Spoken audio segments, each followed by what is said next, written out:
Merci à vous de nous rejoindre dans l'Intelligent Club de ce mercredi. Mouvement Trop c'est trop, Guillaume Soro rejoint Laurent Gbagbo. Période électorale, l'ANP sensibilise les journalistes. Réinsertion professionnelle, les étudiants de la diaspora en difficulté. Nous aurons justement pour en parler Lionel Tess, il est le président de l'association des étudiants de la diaspora ivoirienne. Le top départ dans quelques instants.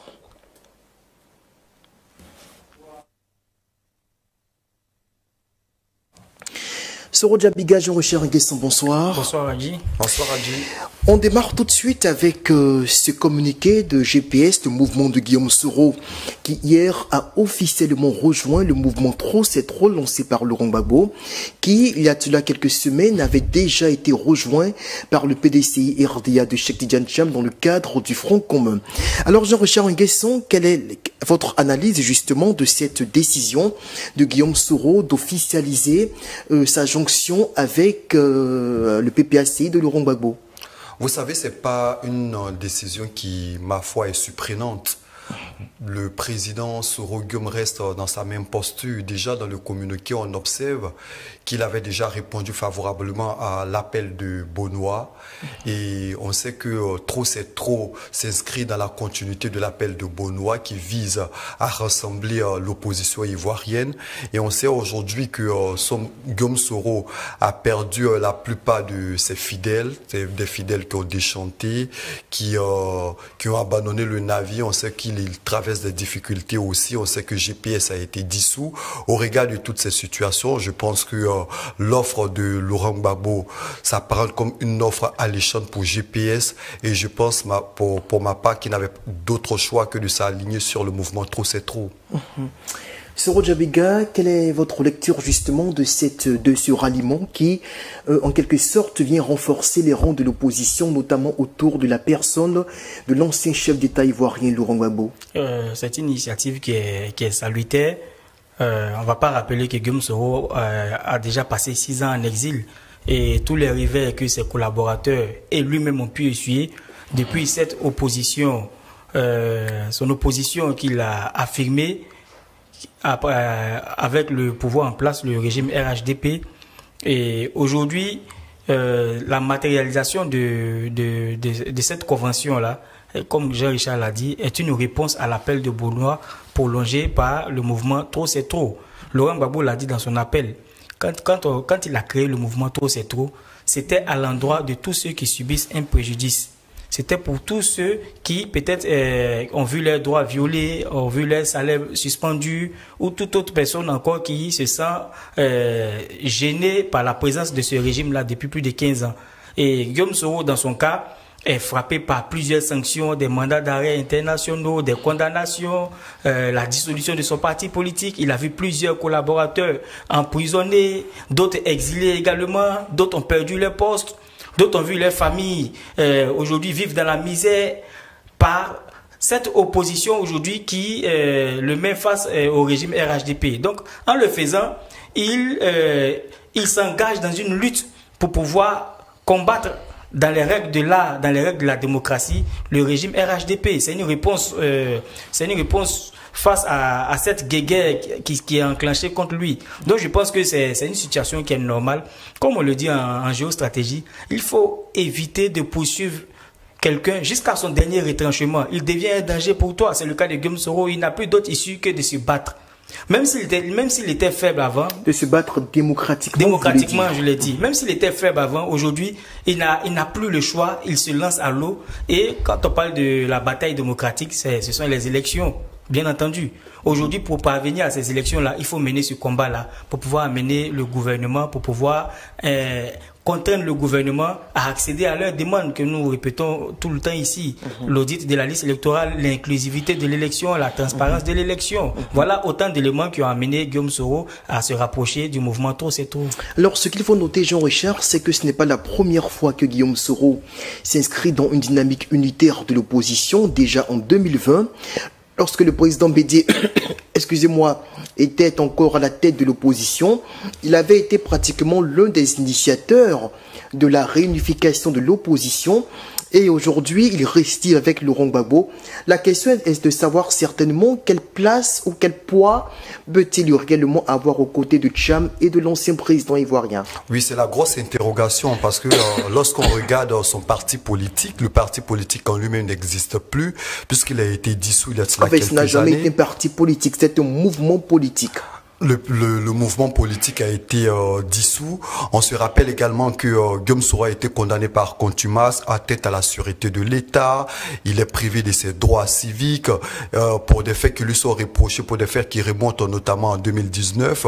Et on sait plus ou moins que la plupart de ses fidèles l'ont abandonné. On se rappelle, on en parlait ici, Mac Ouattara, qui était lui-même fondateur de l'Union des Soroïstes, qui était un fidèle parmi les fidèles du président Guillaume Soro, malheureusement a décidé de suivre, ou heureusement pour lui, a décidé de suivre le RHDP. Aujourd'hui, vote les mérites du président Alassane Ouattara. Et au regard de tout ceci, Guillaume Soro, il n'a d'autre alternative que de s'accrocher au mouvement Trop c'est trop. Aujourd'hui, l'homme ne veut pas être esselé dans sa lutte contre le pouvoir RHDP. Et je pense pour ma part que c'est de bonne guerre pour lui. Quand on a occupé de grandes responsabilités au niveau de l'État, il était président de l'Assemblée nationale pendant plus de 6 ans, de 2012 à 2019. Il était Premier ministre, il était ministre d'État, ministre de la Communication. On connaît son parcours politique. Et l'homme, il a une volonté aussi de se positionner comme une alternative pour les prochaines élections présidentielles, alors qu'aujourd'hui, il est dans la même situation que le président Laurent Gbagbo, que le président Tcham.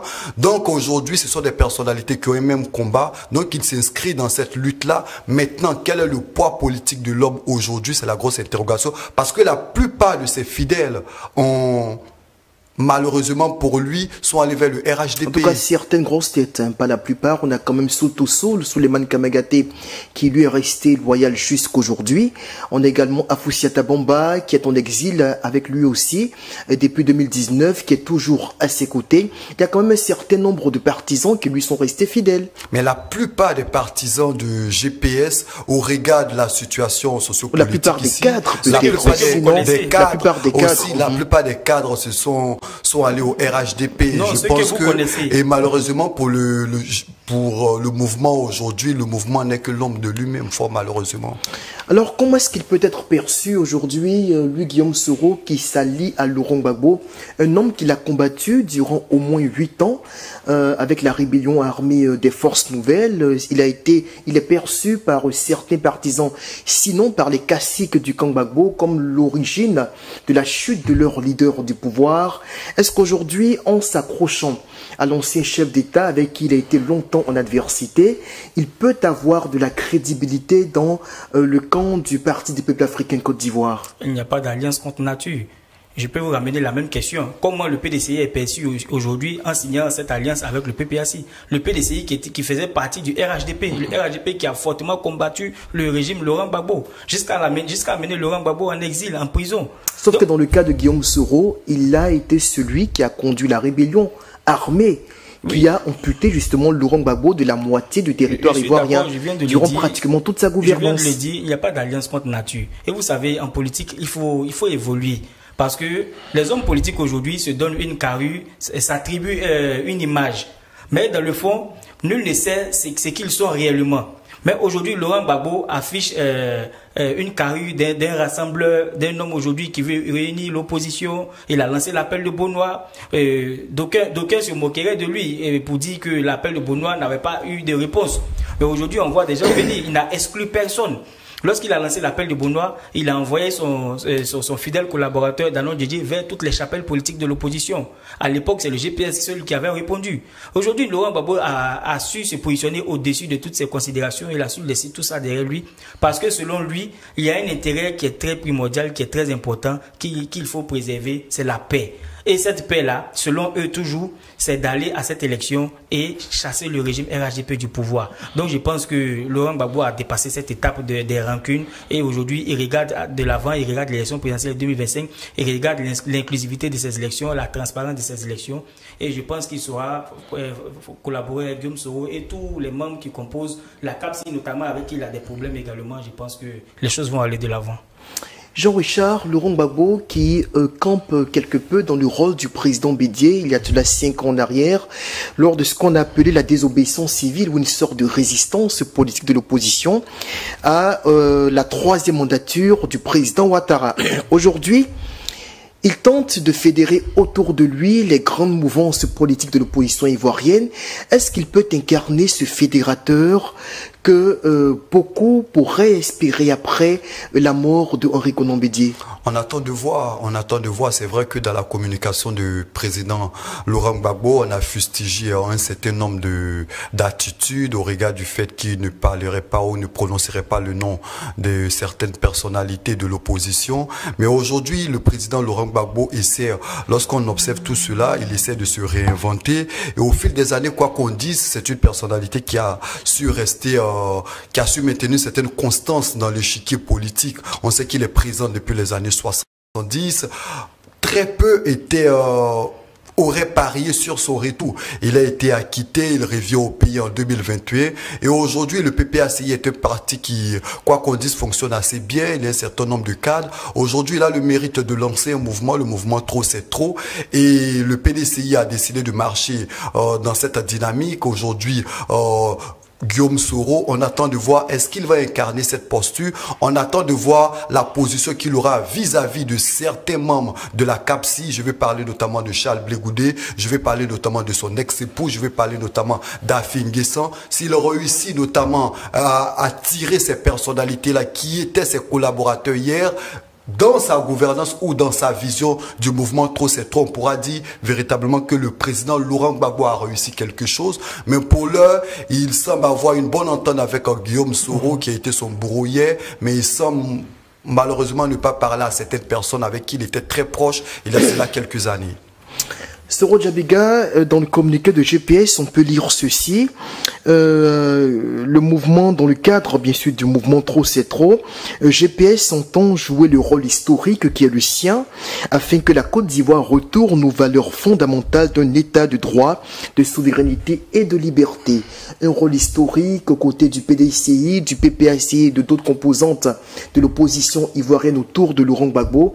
Est-ce que c'est réaliste de le dire quand pour un certain nombre d'Ivoiriens, y compris des partisans de l'opposition, GPS a longtemps été le bras le plus fort du régime Ouattara, Soro Guillaume, ex numéro 2 du régime en place, qui était même perçu à une certaine époque comme étant le dauphin putatif d'Alassane Ouattara. Aujourd'hui, il est en discorde, en rupture de banc avec ses anciens camarades politiques. Est-ce que Guillaume Soro finalement peut trouver le rôle historique? Est-ce qu'il peut incarner ce rôle-là qu'il espère jouer justement dans cette opposition ivoirienne?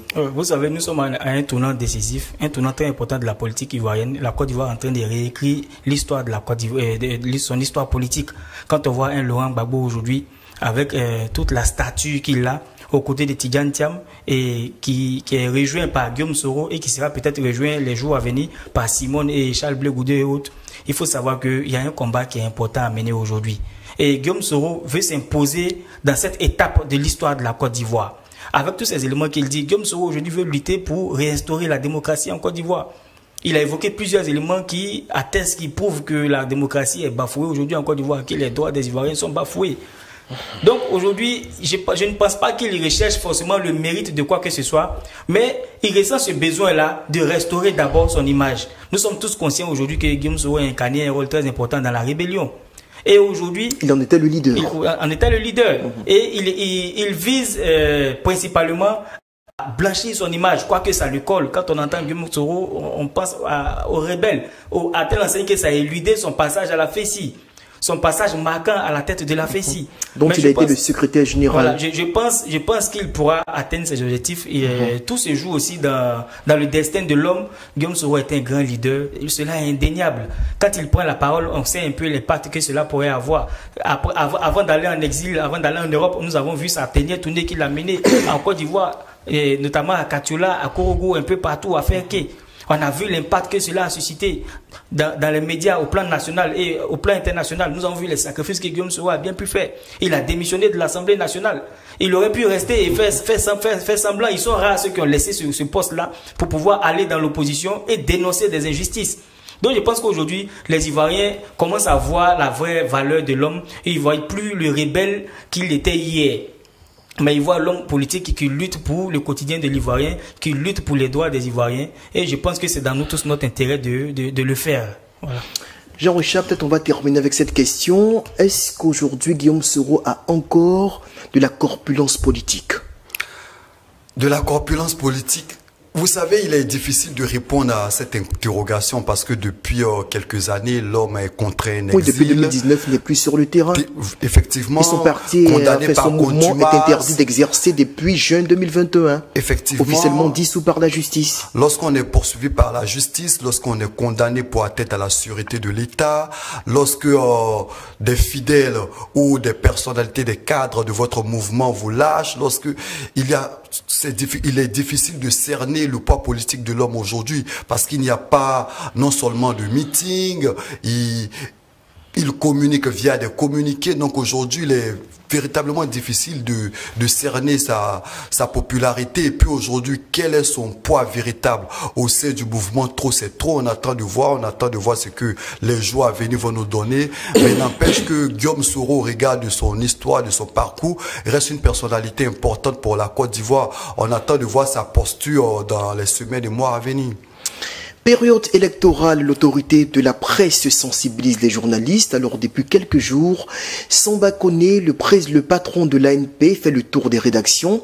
Il était le mardi 24 juin dernier dans les locaux de l'intelligent d'Abidjan pour y rencontrer les journalistes et les sensibiliser justement au traitement responsable de l'information à la veille des élections présidentielles qui s'annoncent pour seulement dans quelques mois.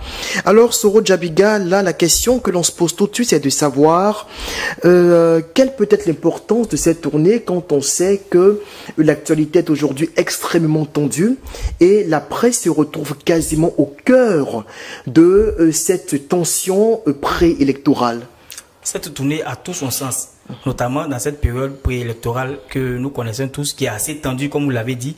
Cette période, cette tournée du président de l'ANP a tout son sens parce que dans toutes les chapelles, dans toutes les maisons de presse qu'il a pu visiter, il a véhiculé des messages. Et il faut saluer le rôle de l'ANP dans la régulation de l'information en Côte d'Ivoire. L'ANP organise, je crois, 1 ou 2 fois par mois des séances de formation qu'on appelle ANP Academy. Je suis moi-même bénéficiaire de ces séances de formation et je vous rassure, je vous confirme que on en sort instruit, on en sort édifié. Et à chaque tournée, à chaque étape de sa tournée, il rencontre des journalistes, il rencontre des acteurs de la presse à qui il pose des questions sur leur situation de travail, les conditions dans lesquelles ces personnes travaillent et sur leur capacité également. Donc je pense que cette situation, cette tournée a tout son sens. Vous savez, l'ANP a lancé récemment l'application qu'on appelle jalette.anp.ci. Cette application pourra jouer un rôle crucial dans le processus électoral. Ça permettra à toutes les populations de fact-checker les informations. Donc cette application permettra également aux journalistes de faire attention à ce qu'ils rédigent. Parce qu'il faut le dire, nous sommes tous des confrères, mais il y a des confrères qui produisent souvent des articles avec des fake news. Justement, l'un des slogans qu'on a pu observer dans les couloirs justement de la maison, c'est le journaliste n'est ni un publicitaire ni un propagandiste. Voilà, justement, sur la question de la publicité, l'ANP a également organisé plusieurs séances d'information pour faire comprendre aux journalistes comment rédiger un article sans faire de la publicité. Ça aussi, il faut le noter. Donc, je parlais tout à l'heure de cette application qui permettra de réguler la diffusion de l'information en période électorale. Parce que dans bien des pays, les médias, malheureusement, ont contribué à enflammer les situations des crises et à en venir à des spirales de violence très tendues. Donc, je pense que l'ANP est en train de jouer son rôle. Mais il ne faudrait pas que cette application dont je parle là soit également un élément du pouvoir pour pouvoir oppresser les acteurs de la presse, les empêcher d'écrire ou les contraindre à écrire dans un seul sens. J'aimerais que je pense que les choses doivent se faire de façon objective. Mais le président de l'ANP n'a pas encore fini sa tournée et nous espérons qu'au terme de sa tournée, on aura un bilan et on saura un peu quel est l'état de la presse dans cette période. Moi, je pense que dans cette période-là, il est important pour le journaliste de comprendre reprendre ou de réaffirmer encore la responsabilité du journaliste et de faire ressortir des notions telles que l'éthique et l'impartialité. Et je dis à ce niveau-là qu'il faut pour les confrères non seulement respecter la vérité, vérifier non seulement les faits, éviter les conflits d'intérêts et puis protéger leurs sources, parce que dans ses différentes tournées, il a évoqué le code de déontologie et il est revenu notamment sur l'article 2 qui parle notamment de la protection des sources, et il a parlé aussi de l'article 14 qui parle de l'importance de l'éthique sociale et le fait de préserver, de ne pas inciter à la violence, au racisme, à la xénophobie et de tous les discours haineux. On sait qu'à quelques mois des élections, il est important pour le journaliste d'avoir un ton qui rassure et de ne pas rentrer dans des discours haineux. Et je pense que c'est la responsabilité de tous les confrères. Et je pense que le président Samba Kone fait bien de sillonner les organes de presse et de le rappeler. Alors on a justement certains confrères, en l'occurrence Michel Betta, patron du quotidien Le Bélier, et Fabrice Moreau, il est consultant et enseignant à l'Institut des sciences et techniques de la communication à l'ISTC, qui nous situe sur ce qu'il pense être de la responsabilité des journalistes dans le traitement de l'information en période de crise. Je crois qu'aujourd'hui, à l'approche des élections, chaque entité sociale a un rôle prépondérant à jouer pour l'apaisement du climat social, y compris la presse, qui est le relais de l'information, et l'information en période électorale est déterminante. Vous savez, souvent on dit les journalistes doivent jouer le terrain, mais il faut que chacun comprenne que chacun a une responsabilité, que ce soit l'acteur politique. Le journaliste ne fait que transcrire ce qui est dit par l'acteur politique. Donc, il n'est pas en partie prenante en tant que tel de la parole ou bien de ce qui est dit. Il ne fait que transmettre aux populations. Donc, s'il y a quelqu'un qu'il faut fréquemment interpeller, je pense que c'est d'abord les acteurs politiques. Leur dit de faire en sorte que le jeu électoral soit moins violent verbalement et aussi ils fassent en sorte que leurs propos ne soient pas de nature à envenimer le climat social.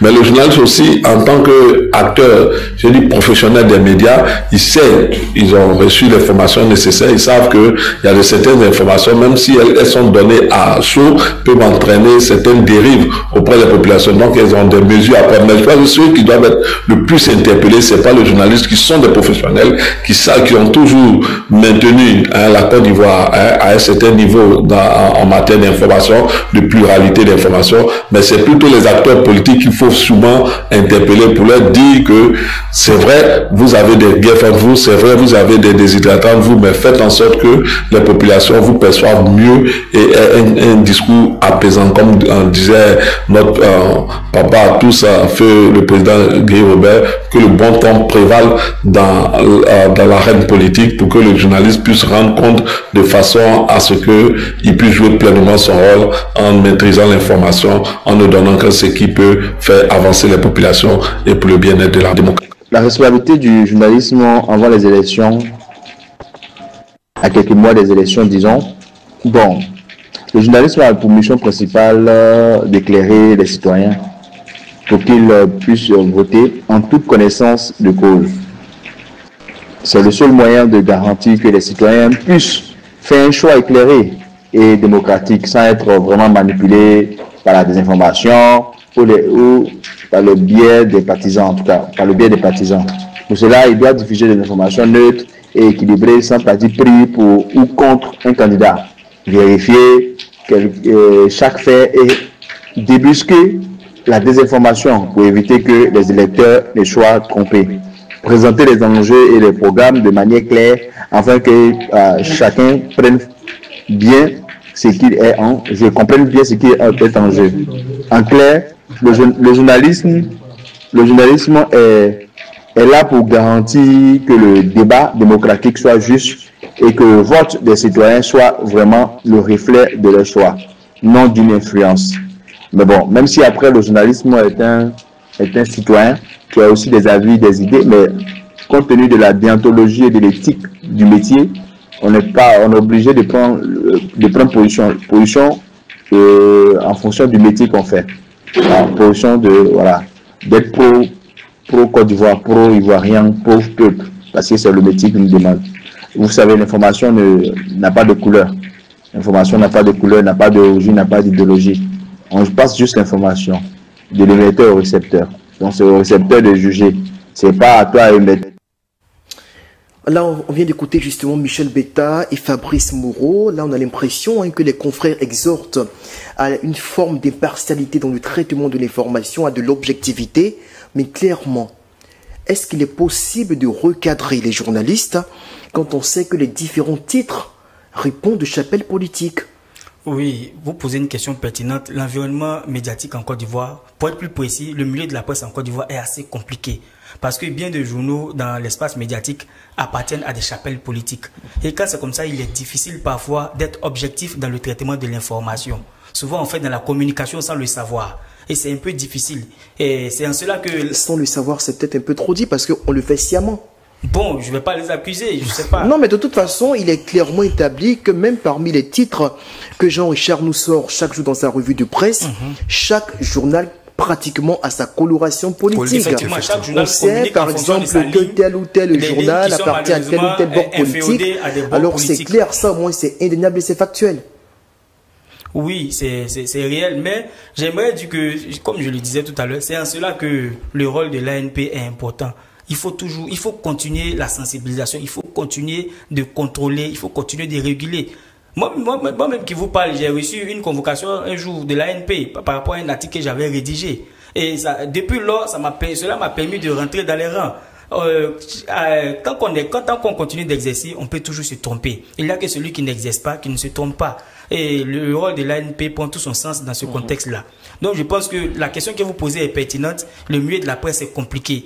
D'abord même, le milieu est un peu précaire. Le journaliste aujourd'hui peine à joindre les deux bouts. Il est obligé de courir après les reportages en longueur de journée pour pouvoir arrondir les fins de mois. Tout ceci permet d'influencer le travail du journaliste. Encore, ce qu'on vient de dire, il y a son rapprochement avec des chapelles politiques, parfois objectifs, ou parfois par besoin de militantisme, ou par besoin pécunier. Donc c'est tous ces éléments-là qui compliquent l'exercice du métier.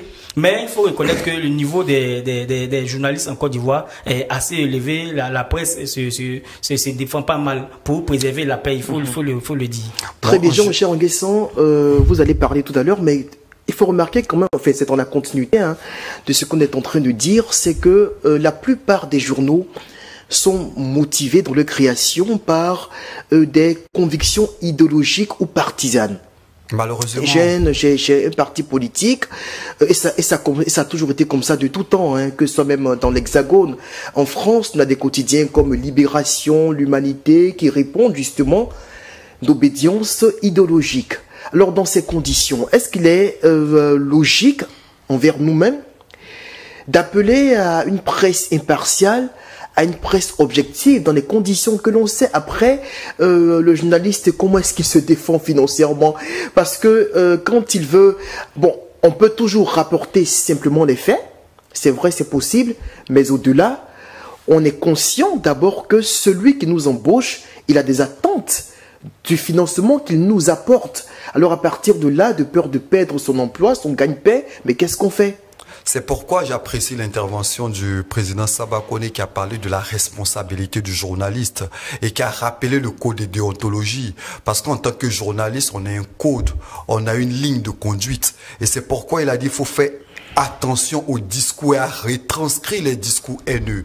Donc, à un certain moment, on appartient certes à un organe de presse qui est de tel ou de tel bord, mais après, on a une certaine responsabilité sociale. Un cas concret, soyons pragmatiques. Laurent Gbagbo, devant ses partisans à Port-Boué, lance ceci: ils veulent la bagarre, on va se bagarrer. Qu'est-ce que le média qui lui est favorable fait quand le lendemain il sait qu'il a un devoir d'incitation ou de motivation des militants du PPACI? Qu'est-ce qu'il écrit? Il exclut cela? Pas forcément exclu ce fait. Il faut être dans la vérité. Ah, mais c'est un discours haineux, on peut le dire comme ça, il faut retranscrire la violence. Non, mais n'empêche qu'il faut retranscrire l'information, porter l'information. Mais pas déformer l'information. Après, c'est vrai que dans certaines périodes, il faut faire aussi attention à certaines informations qui nous parviennent. C'est vrai que le journaliste dans dans le quotidien de son métier, a accès à un certain nombre d'informations. C'est pourquoi on parle de protection des sources. Mais après, est-ce que toutes les informations sont bonnes à être ventilées? C'est à ce niveau-là qu'il faut faire peut-être la part des choses dans l'information, dans l'écriture, dans le discours. C'est vrai qu'il y a beaucoup de choses. C'est vrai qu'en Côte d'Ivoire, fort malheureusement, vous l'avez rappelé dans vos propos, la plupart de nos organes de presse sont adossés à des partis politiques. Ce n'est pas l'apanage de la Côte d'Ivoire, c'est partout ainsi. Oui, et le journaliste qui même aux États-Unis. Oui, le journaliste qui exerce n'a d'autre choix que de rapporter ou de faire ce qu'on lui dit de faire. Mais après, je dis qu'il y a la responsabilité au-dessus du journaliste. Par moment, lorsqu'une information ne va pas dans l'intérieur supérieur de la nation, vaut mieux ne pas porter l'information. On va terminer avec les contributions de deux autres confrères, en l'occurrence Akina Dekwasi et Eric Ofo, qui nous partagent aussi leur point de vue sur la question de la responsabilité de la presse en période électorale. À quelques mois des échéances électorales en Côte d'Ivoire pour l'avenir de notre nation, la responsabilité du journaliste se trouve à la fois renforcée et tragiquement mise en mal. En principe, notre rôle est clair, informer, contextualiser, donner la parole, dénoncer quand il le faut et garantir au public un accès libre et honnête à une information plurielle. Mais en réalité, l'exercice de cette noble mission est devenu un chemin de croix dans notre contexte politique tendu.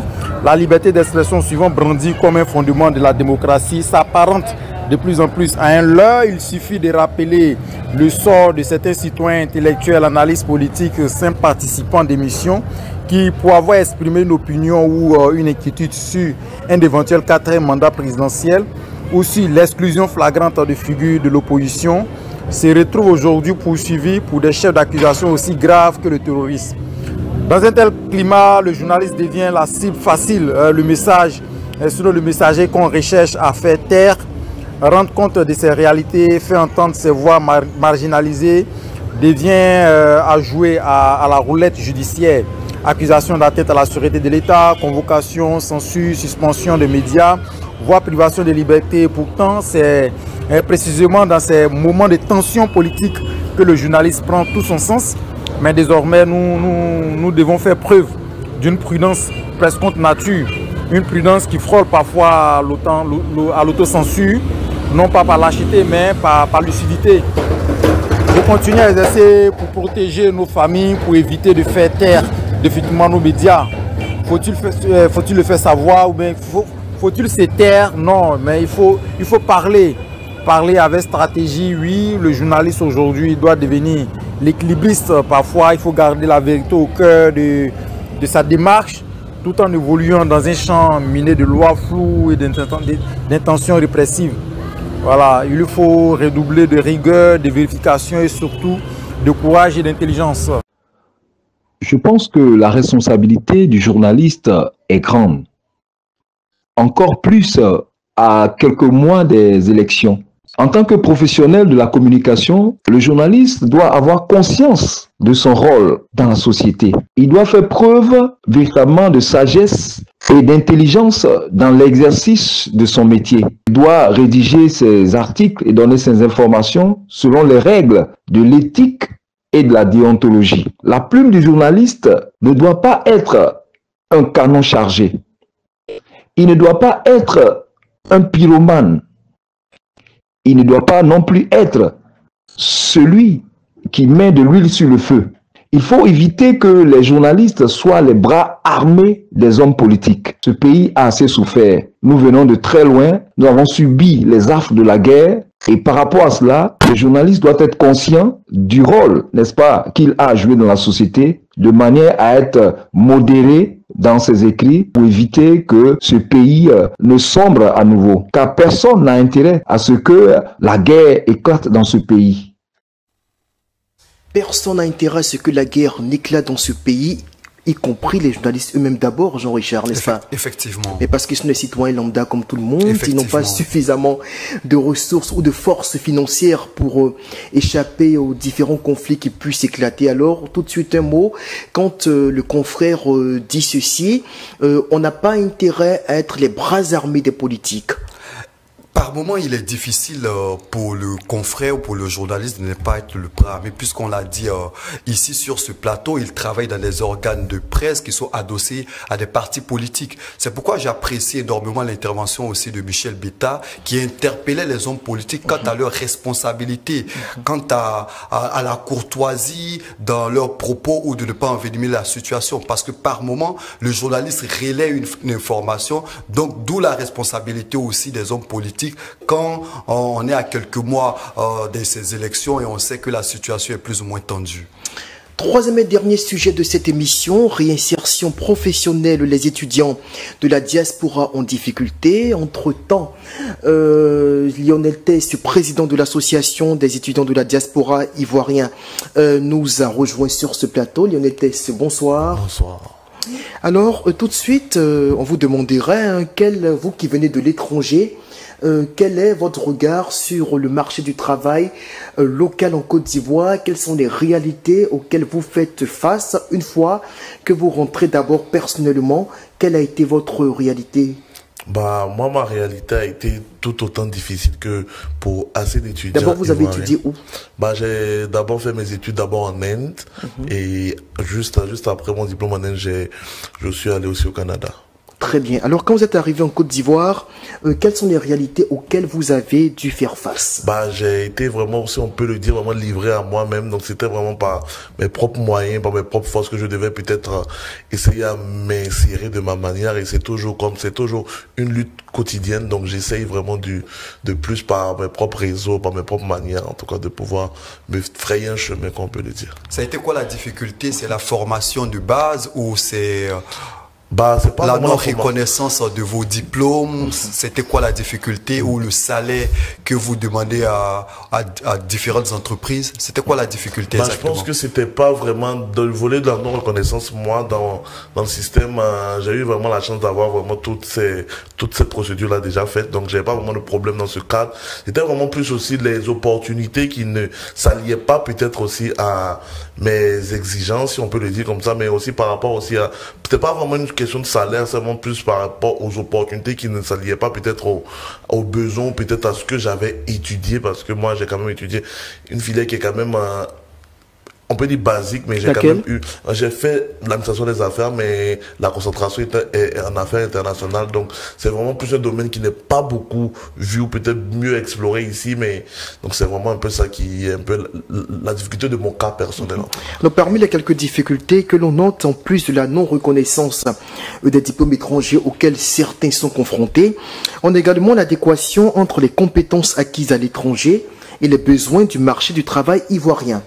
Aussi le manque de réseau professionnel en Côte d'Ivoire, tout autant que la concurrence que vous livrent les locaux sur le marché du travail. Bah, je pense que ce sont des points très très très importants, mais moi le point vraiment qui est vraiment peut-être le plus primordial actuellement pour nous étant étudiants de la diaspora, c'est vraiment qu'il n'y a pas de mécanisme, qu'il n'y a pas vraiment de réseau, il n'y a pas vraiment de système qui s'occupe clairement de cette niche, de cette cible-là qui sont les étudiants, alors que nous sommes liés par un ministère de tutelle, quand nous avons vraiment essayé d'approcher du mieux qu'on peut, mais il n'y a pas eu vraiment ce mécanisme qui traite vraiment ces étudiants-là, parce qu'on pense qu'au-delà de tous nos frères aussi qui sont tout autant méritants que nous avons aussi acquis aussi des connaissances et nous croyons que nous sommes aussi prêts à aussi donner vraiment de ce savoir-là aussi à notre pays. Vous estimez que l'État ivoirien doit mettre en place un dispositif qui va faciliter le retour des diplômés ivoiriens de l'étranger? C'est ça, en effet. Faciliter d'abord leur retour et aussi leur insertion, parce que au-delà de l'employabilité, il y a aussi d'autres personnes qui sont peut-être plus faciles, sont peut-être plus accessibles à aller peut-être dans le domaine de l'entrepreneuriat. Donc c'est vraiment essayer encore de toucher encore, de vraiment voir du côté vraiment de l'État, ce qui a peut-être des moyens, des possibilités de pouvoir vraiment toucher vraiment ce fléau-là. Mais vous, en tant que président de l'association des étudiants de la diaspora et de l'étranger, est-ce que vous avez mené des démarches à ce niveau-là? Oui, on a mené assez de démarches parce que dès mon retour ici, j'ai eu à rencontré... En quelle année déjà? Bon, je suis rentré depuis l'année passée. Donc voilà. Depuis 2024. En 2024, octobre 2024. Donc j'ai eu vraiment à rencontrer les autorités, c'est-à-dire d'abord le ministère directement de tutelle, qui est le ministère des Affaires étrangères et qui est lié à la direction des Ivoiriens de l'extérieur. Donc je leur ai posé vraiment les problématiques comme ils doivent être faits. Donc on avait vraiment essayé de travailler par rapport à un recensement, par rapport à de notre côté, dont j'en ai vraiment travaillé. Ça, j'ai eu à parler aussi avec les présidents des étudiants de différents pays qui sont fédérés sous l'association. Donc on est vraiment en train de travailler dessus, mais jusqu'à date, on n'a pas eu vraiment de suite concrète. Donc c'est vraiment dans ce sens-là, parce qu'on a vraiment, nous de notre côté, on a vraiment élevé vraiment tout ce qui est point, on a vraiment donné tout ce qui est, on a préparé vraiment tout ce qui est documentation pour pouvoir vraiment faire parler de notre projet, mais on n'a pas eu vraiment de suite favorable. Mais est-ce que le marché du travail n'est pas déjà saturé en Côte d'Ivoire? Certes, vous arrivez avec des compétences, on peut dire, additives. C'est un fait. Dans le même temps, il y a également ceux qui ont subi leur formation sur le plan local et qui attendent aussi d'être insérés dans le tissu professionnel. À ce niveau-là, est-ce que vous ne pensez pas que il peut sembler prétentieux pour certains de voir un étudiant de la diaspora estimer que parce qu'il vient de l'extérieur, il a systématiquement droit à plus d'égards de la part des entreprises par rapport à celui qui a été formé sur le plan local? Non, moi je suis vraiment pas de ce cas. Je pense pas que peut-être le fait d'être à la diaspora te donne un cran. Moi je pense que Mais on peut supposer que votre formation est peut-être meilleure à celle que suivent les étudiants d'ici. Bon, je pense que ça dépend de différentes perspectives. Par exemple, moi je pense que j'ai peut-être eu une accessibilité peut-être par rapport à plus de pratiques sur le terrain, peut-être qu'il n'est pas encore disponible ici, mais je pense que vraiment j'ai eu vraiment la chance de discuter avec certains étudiants qui ont fait les mêmes filières que moi, donc je peux dire vraiment on est quand même au même niveau d'information. C'est juste peut-être les différentes, bon, comme on a peut-être différents registres, différentes choses, mais je pense qu'il n'y a pas vraiment de grande différence. Mais par rapport aussi au volet où on parle du fait qu'il y a vraiment déjà une pénurie dans le marché du travail. Ça, c'est quelque chose qui peut être vraiment factuel et je suis vraiment d'accord. Mais moi, le point, c'est vraiment lorsqu'on est vraiment plus à l'étranger, on est vraiment plus... souvent, lorsqu'on a la chance souvent de discuter avec nos dirigeants, ils nous font vraiment le culte de la rentrée au pays, de venir vraiment apporter notre pierre à l'édifice. Donc, c'est vraiment dans cet élan-là que certaines personnes... C'est un mirage pour vous quand vous rentrez? Bon, on peut le dire ici parce que bon, moi personnellement, lorsque moi je suis rentré, c'était d'abord par conviction personnelle. Donc moi, c'était vraiment peu importe les manières que j'allais m'insérer, j'allais forcément trouver parce que je voulais après un moment avoir passé vraiment du temps à l'étranger, rentrer dans mon pays. Mais pour certains, ils veulent vraiment au moins voir avoir le bout du tunnel avant de venir. Donc c'est surtout pour cette race de personnes-là que nous sommes en train de combattre, nous sommes en train de mener vraiment ce combat-là parce que je pense que toute personne, et on ne veut pas peut-être venir piétiner déjà ceux qui sont déjà là, mais on pense que si du côté de notre État, notre gouvernement, il est dit qu'il y a de la place pour tout le monde, c'est qu'on doit vraiment essayer de pouvoir s'associer ensemble. Est-ce qu'à votre niveau, il y a une certaine déception? Vous estimez que vous n'avez pas été valorisé peut-être à votre juste valeur? Je pense que personnellement, je pense que oui, parce que normalement, avec les études que j'ai eues, bon, je pense que je me positionne ici en tant que porte-parole aussi par rapport à tous mes frères étudiants. Il y a vraiment un brin de déception parce qu'on pense que vraiment avec tout ce qu'on a eu à faire, tout ce qu'on a pu peut-être aussi acquérir à l'extérieur, on avait eu peut-être de plus bonnes opportunités là-bas. On avait peut-être des opportunités de pouvoir plus rester, mais certains ont peut-être laissé parce qu'ils voulaient aussi, pourquoi pas, venir apporter de leur intellect ici. Le patriotisme à l'épreuve du réalisme. C'est ça, on peut le dire comme ça. Donc c'est vraiment dans ce sens-là. Donc moi j'ai eu à parler assez d'étudiants qui ont vraiment laissé beaucoup de bonnes opportunités parce qu'ils se sont dit mais je peux venir dans mon pays. Donc comme j'ai dit, pas forcément d'employabilité, il y a aussi d'entrepreneuriat. Je pense que même dans les mécanismes aussi de financement de projets des jeunes, on n'est pas vraiment associé à ça, si on peut le dire. Est-ce qu'il y a des méfiances ou des préjugés vis-à-vis des profils qui viennent de la diaspora? Est-ce qu'il y a des préjugés, des méfiances? Notamment peut-être de certaines destinations. Est-ce que vous êtes tous traités de la même manière pour ceux qui viennent par exemple de l'Occident, du Canada et autres, et ceux qui viennent de pays jugés pas forcément assez perspicaces en termes de formation? Je parlerai un peu de l'Inde, même si l'Inde aujourd'hui a une autorité qui tente à s'agrandir, mais notamment de l'Inde ou de certains pays arabes qui sont peut-être jugés d'un cran inférieur. Par exemple le Maroc. Quelqu'un qui vient du Maroc, qui se fait former au Maroc, et quelqu'un qui se fait former aux États-Unis, par exemple, on se dit que celui qui vient des États-Unis a une plus-value par rapport à celui qui vient du Maroc? Est-ce que vous êtes tous logés à la même enseigne dans le traitement par les autorités compétentes? Bah, je pense que ici, actuellement, je pense qu'on est traité de la même manière parce qu'il n'y a pas vraiment de mécanisme réel pour nous suivre. Donc, c'est comme j'ai dit, donc, mais on peut parler peut-être de cas peut-être isolés. Donc, peut-être quelqu'un qui a fait le Canada ou peut-être qui a fait les États-Unis a peut-être un brin d'avance dans le sens où lui, il peut peut-être appliquer pour des opportunités avec des entreprises bilingues parce qu'il parle anglais, par exemple. Donc, dépendamment des mêmes filières, je pense que chaque pays a sa manière d'enseigner, à savoir d'éducation. Donc, je pense qu'il n'y a pas vraiment de différenciation de notre côté, mais je pense qu'ici, on est vraiment traité de la même manière parce qu'il n'y a pas vraiment de pont vraiment pour pouvoir nous insérer, effectivement, si on peut le dire comme ça. Ce sera sûrement ma dernière question. Moi, est-ce que Jean-Richard veuille en rajouter une autre? Qu'est-ce que vous pensez que vous pouvez apporter comme plus-value aujourd'hui au développement du pays? Parce que c'est le grand chantier dans lequel nous sommes tous engagés, avec les compétences que vous avez acquises à l'extérieur. Bah, je pense qu'on peut vraiment apporter beaucoup de changements. On peut vraiment, avec l'avènement des, comme on appelle actuellement, de l'intelligence artificielle et certaines choses là, nous avons eu la chance aussi d'apprendre ces choses-là peut-être bien en avance que peut-être ces sujets-là soient déjà montrés maintenant ici dans nos pays. Donc on a vraiment, on est d'abord ici par choix. Donc on veut vraiment montrer que nous sommes étudiants, nous avons étudié, même pour certains travailler avec de l'expérience et nous voulons aussi apporter notre grain de sel à cette mouvance de l'émergence de la Côte d'Ivoire, si on peut le dire comme ça. Si vous aviez l'opportunité de rencontrer le président de la République, que lui diriez-vous au nom des étudiants ivoiriens de la diaspora? Ce sera sûrement la dernière question dans votre revue de presse. Bah, je pense que si j'ai la chance de le rencontrer, je lui dirais que vraiment on a vraiment besoin d'être écouté, on a vraiment besoin d'être aussi inséré sur cette carte-là parce que nous croyons que nous sommes toujours des enfants de la Côte d'Ivoire. Étant de la diaspora, si nous avons quitté nos pays très jeunes et aussi nous sommes là maintenant, c'est que nous croyons que nous faisons partie de cette génération dorée qui est si vantée, qui veut vraiment venir redorer le blason de la Côte d'Ivoire. Donc nous avons besoin d'être écoutés, d'être insérés normalement comme tout le monde dans ce nouveau tissu professionnel socio-économique. Lionel Tels, merci. On n'a pas encore fini avec vous parce que pour quelques minutes, juste après sa revue de presse, vous allez reprendre la place de Soro Diabiga, qui est notre chroniqueur maison, pour commenter en 2 minutes quand même quelques faits d'actualité qui vous auront marqué dans les titres que va développer tout à l'heure Jean-Richard Nguessan. Il fait la revue de presse quotidienne. On y va. Ouvrons avec l'intelligent d'Abidjan qui barre à sa une Côte d'Ivoire, code de déontologie du journaliste professionnel. On a parlé à l'instant. Samba Kone insiste sur les articles 2 et 14. Et puis parrainage artistique, voici la première ivoirienne vice-championne du monde.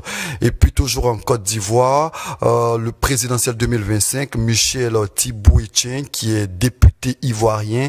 Toute la population supplie Ouattara d'être candidat aux prochaines élections de 2025. Et puis poursuivons cette revue de presse avec Fraternité Matin qui revient sur la présidentielle 2025. Ouattara, le grand maître du jeu, et le journal revient sur la diplomatie ivoirienne. L'ambassadeur d'Iran fait ses adieux au chef de l'État de Côte d'Ivoire. Et puis présidentiel, congrès du RHDP, Sangaré Yacouba, député RHDP, le président Ouattara est un stratège. Il est dans le timing légal, c'est qu'il dit du front PPACI, PDCI. Et puis le patriote ne dit pas autre chose. 15 ans, après 15 ans de gouvernance, Alassane Ouattara toujours dans le cœur des Ivoiriens. L'avenir revient également sur l'élection présidentielle de 2025. Gbagbo, directeur de campagne de Ouattara, en présentant face à face le président Laurent Gbagbo et le président Alassane Ouattara. L'essor parle également de la prochaine présidentielle après le congrès du RHDP. L'opposition perd la main, le PPACI se fait harakiri. Le journal revient également sur une information sportive. La Côte d'Ivoire, Coupe africaine de club, le pays maintient ses 4 places dans les coupes africaines pour la saison 2025-2026. Et puis le nouveau réveil proche du PDCI RDA revient sur le discours du président Alassane Ouattara, discours tenu au congrès de son parti.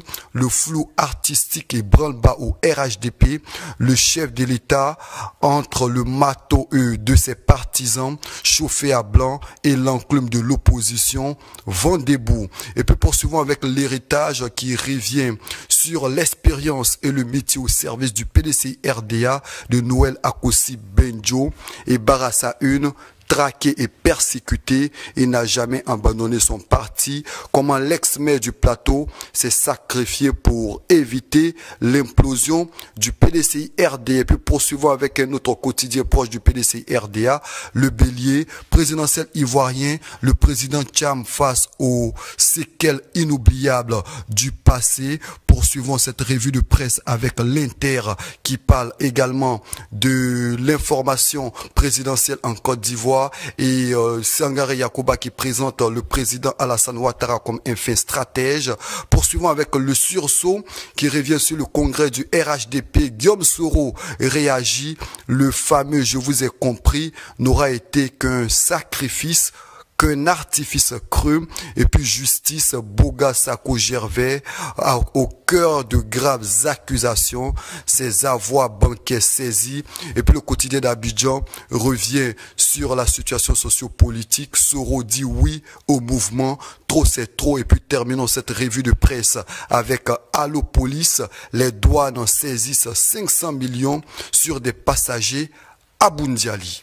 Lionel Tess, rapidement, une ou deux informations qui vous ont captivé. Je pense qu'il y a eu vraiment une pléthore d'informations, mais je pense que d'abord, je pense que c'est l'actualité, on parle beaucoup plus de politique. Moi, je suis vraiment quelqu'un qui... Ah oui, c'est clair, ça se voit. Je suis vraiment quelqu'un qui essaye vraiment d'être vraiment assez apolitique, mais le message que je peux donner vraiment de tout ce qui se trame actuellement, je pense que le vrai message que je peux donner, c'est vraiment d'essayer de trouver vraiment un terrain d'entente, parce que je pense qu'on est en train de parler de la Côte d'Ivoire et je parle aussi en tant que président des journaux de la diaspora. Si les personnes qui cherchent à étudier viennent, c'est pour vraiment voir un pays qui est en paix, un pays qui va vraiment montrer un exemple. Donc je pense qu'avec tout ce qui est en train de se passer, le plus important c'est que la paix règne.